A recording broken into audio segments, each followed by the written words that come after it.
मैं आपका स्वागत करता हूँ एक नए वीडियो में। इसमें हम क्वेश्चन आंसर करेंगे, बहुत ही इम्पोर्टेंट है, सभी परीक्षाओं में पूछे जाने वाले।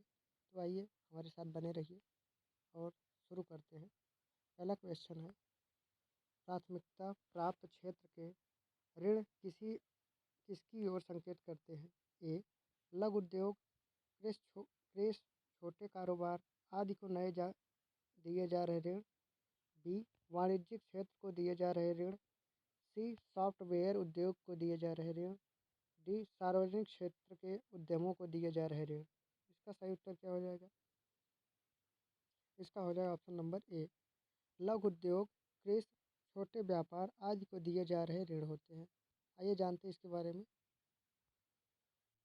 प्राथमिकता प्राप्त क्षेत्र के ऋण लघु उद्योग, कृषि, छोटे कारोबार की ओर संकेत करते हैं।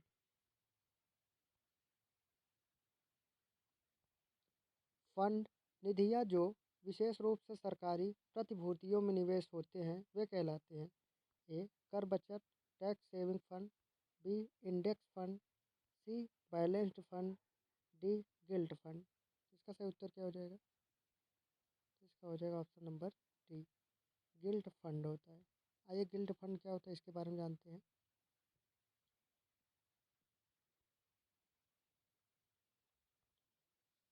गिल्ट फंड म्यूचुअल फंड्स है जो सरकार की ओर से भारतीय रिजर्व बैंक (आरबीआई) द्वारा जारी की गई सरकारी प्रतिभूतियों में निवेश करती है। इन सरकारी प्रतिभूतियों में केंद्र सरकार की दिनांकित प्रतिभूतियां, राज्य सरकार की प्रतिभूतियां और ट्रेजरी बिल शामिल होते हैं। गौरतलब है कि गिल्ट फंड में निवेश के बाद निवेशकों को किसी तरह का क्रेडिट रिस्क नहीं होता है।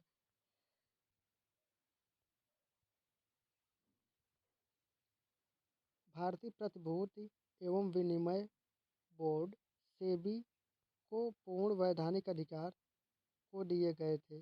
ए. 30 जनवरी 1991। बी. 30 जनवरी 1992। सी. 30 जनवरी 1988। डी.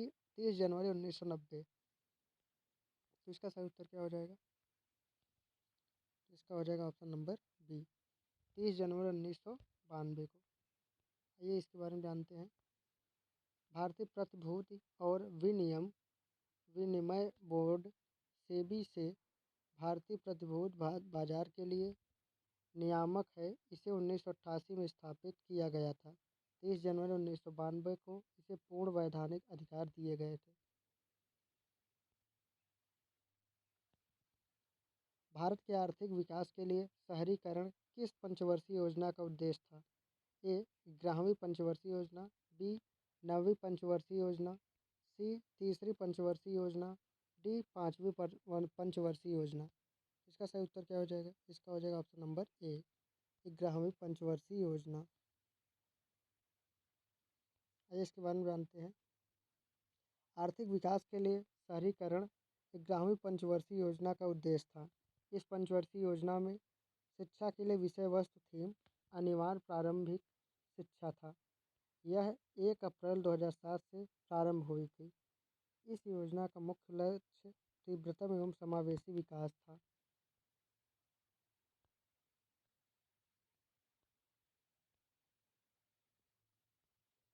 लागत जो व्यावसायिक गतिविधि की प्रकृति या स्तर में परिवर्तन से बदलती नहीं है उसे कहा जाता है। ए. अवसर लागत। बी. प्रत्यक्ष लागत। सी. वास्तविक लागत। डी. विफल लागत। इसका सही उत्तर क्या हो जाएगा? इसका हो जाएगा ऑप्शन नंबर डी, विफल लागत।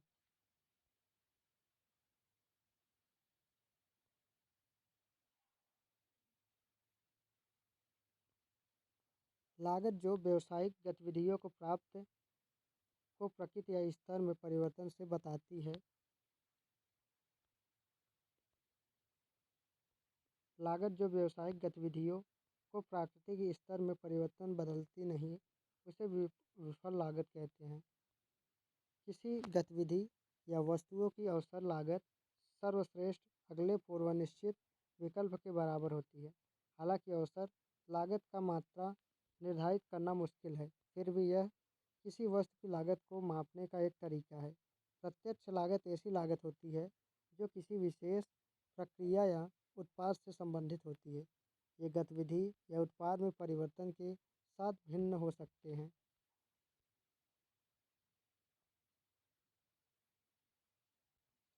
हमारे देश में ग्रामीण विकास के साथ शुरू हुआ। ए सेवा दृष्टिकोण, बी लघु किसान विकास एजेंसी, सी एकीकृत ग्रामीण विकास कार्यक्रम, डी सामुदायिक विकास कार्यक्रम। तो इसका सही उत्तर क्या हो जाएगा? इसका हो जाएगा ऑप्शन नंबर डी, सामुदायिक विकास कार्यक्रम होता है। आइए इसके बारे में जानते हैं।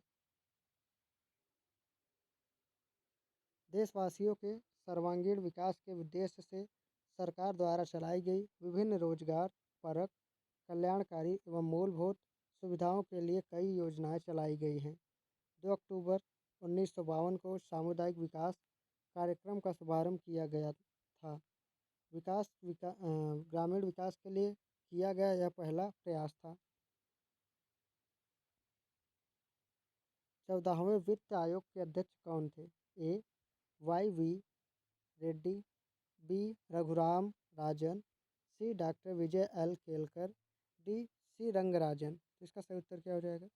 इसका हो जाएगा आपका option number A, D Y Reddy ji थे। आइए इसके बारे में जानते हैं।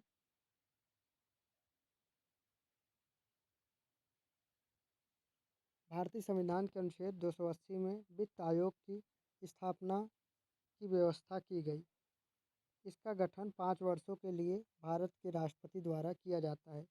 14वें वित्त आयोग का गठन रिजर्व बैंक के पूर्व गवर्नर वाई वी रेड्डी की अध्यक्षता में वर्ष 2015 से 2020 तक के लिए किया गया था।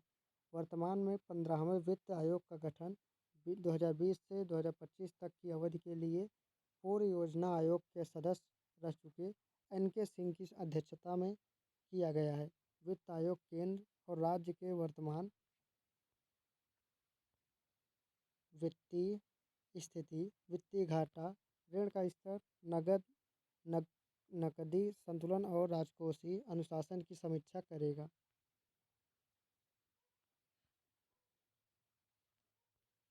वर्ष 2016 में पारित मातृत्व लाभ अधिनियम में संशोधन के तहत पहली बार मां बनने वाली औरतों के लिए मातृत्व अवकाश की अवधि 12 सप्ताह से बढ़ाकर कर दी गई। ए 53 सप्ताह, बी 24 सप्ताह, सी 18 सप्ताह, डी 26 सप्ताह। तो इसका सही उत्तर क्या हो जाएगा? इसका हो जाएगा ऑप्शन नंबर ए डी, यानी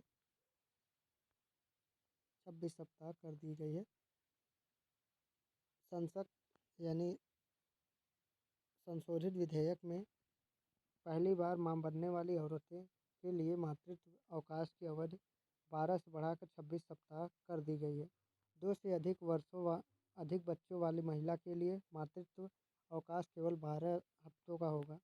इसमें कुछ नए प्रावधान भी शामिल किए गए हैं। इनमें ऐसी महिलाओं को जिन्होंने 3 महीने से कम उम्र के बच्चे को कानूनन गोद लिया है, 12 हफ्ते का अवकाश दिया जाएगा। सरोगेसी के जरिए इस संतान का सुख पाने वाली महिलाओं को भी इतने ही हफ्ते का लाभ दिया जाएगा। कर प्रमाण कर प्रणाली के तहत अघोषित आय की चोरी करने वालों की जांच के लिए विमुद्रीकरण के तुरंत बाद कौन सा अभियान शुरू किया गया था? ए स्वच्छ धन अभियान, बी हरित धन अभियान ऑपरेशन ग्रीन मनी, सी काला धन अभियान, डी विदेशी लघु अवधि धन अभियान ऑपरेशन हॉट मनी। इसका सही उत्तर क्या हो जाएगा? इसका हो जाएगा ऑप्शन नंबर ए, यानी स्वच्छ धन अभियान, ऑप्शन नंबर ए। आइए इसके बारे में जानते हैं। 31 जनवरी 2017 को आयकर विभाग ने कर प्रणाली के तहत अघोषित आय की चोरी करने वालों की जांच के लिए विमुद्रीकरण के तुरंत बाद स्वच्छ धन अभियान की शुरुआत की गई। इस अभियान के आरंभिक चरण में 9 नवंबर से 30 दिसंबर 2016 तक प्रचुर मात्रा में जमा की गई नकदी ई वेरिफिकेशन शामिल है।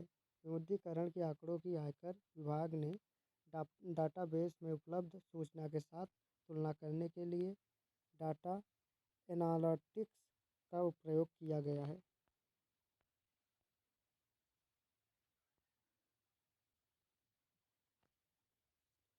इनमें से कौन सा ऐसे विशेष आर्थिक क्षेत्र SEZ से संबंधित है? पहला, मुक्त घरेलू प्रमाण या परिचालन के लिए माल का आयात। SEZ इकाइयों का रखरखाव और विकास। दूसरा, केंद्रीय और राज्य स्तर की मंजूरी के लिए निकासी की एकल खिड़की। तीसरा, कस्टम अधिकारी आयात और निर्यात के लिए माल की नियमित जांच के लिए नहीं जाते।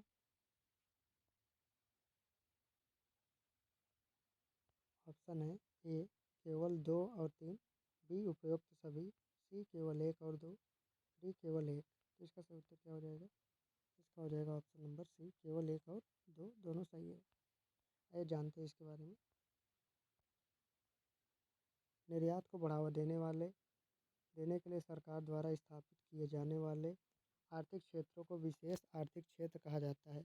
विशेष आर्थिक क्षेत्र से निम्न बातें संबोधित होती हैं: मुक्त घरेलू प्रमाण या परिचालन के लिए माल का आयात, SEZ इकाइयों का रखरखाव और विकास तथा केंद्रीय और राज्य स्तर की मंजूरी के लिए निकासी की एकल खिड़की इत्यादि। निम्न में से कौन सा किसी इकाई द्वारा दावा किए गए डेटा के गुण न्यास की सत्यता की स्पष्ट पुष्टि का कार्य है? ए प्रमाणीकरण, बी लेखा परीक्षा, सी जांच योग, डी अभिगम नियंत्रण। तो दोस्तों, इसका आप अपने से क्वेश्चन का आंसर हमको कमेंट कीजिएगा। मिलते हैं नए वीडियो में, तब तक के लिए जय हिंद जय भारत। लाइक सब्सक्राइब शेयर करना ना भूलिएगा।